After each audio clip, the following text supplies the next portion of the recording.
Let's turn our attention now to Niger Republic, where the West African bloc ECOWAS is telling Niger Coup leaders that it's not too late for them to reconsider their position as they wrangle over a return to civilian rule, with the option of military force still very much on the table.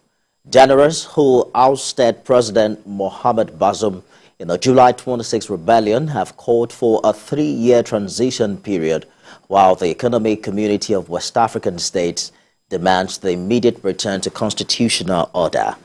With delegations shortly into the army, ECOWAS says negotiations remain its priority, while defense chiefs prepare a standby mission for a possible legitimate use of force to restore democracy if needed.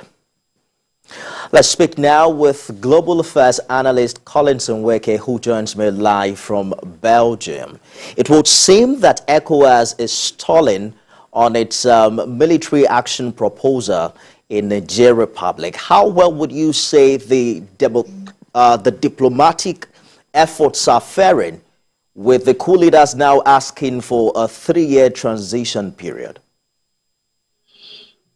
The ECOWAS leaders' actions could be expected. It could be expected because so far the barrage of criticisms and resistance, both within the individual African countries in West Africa and, of course, friends of ECOWAS, has remained very, very strong.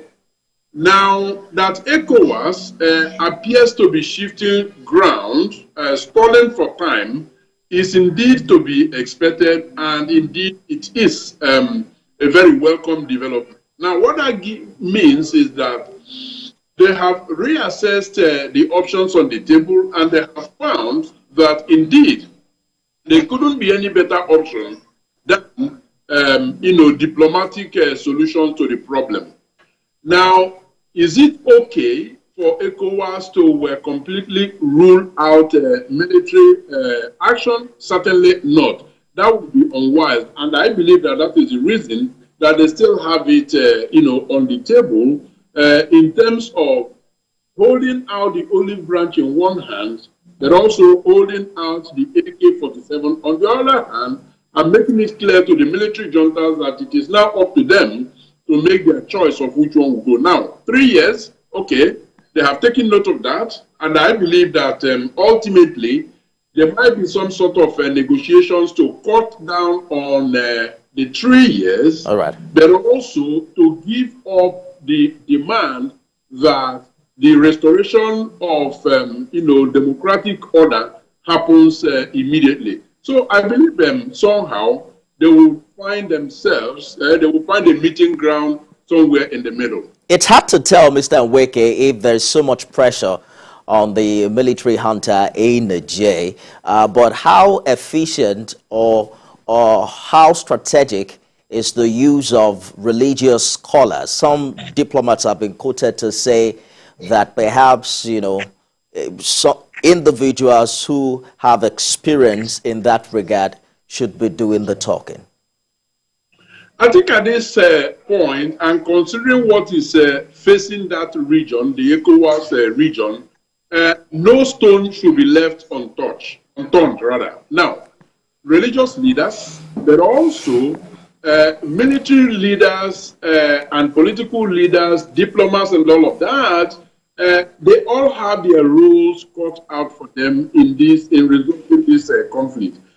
Now, one of the things, one of the mistakes, so to speak, that may have been made in the past was the fact that they started off with, high-ranking, leaders, rather than starting off with, people that are on first-name basis with, the military juntas in Niger.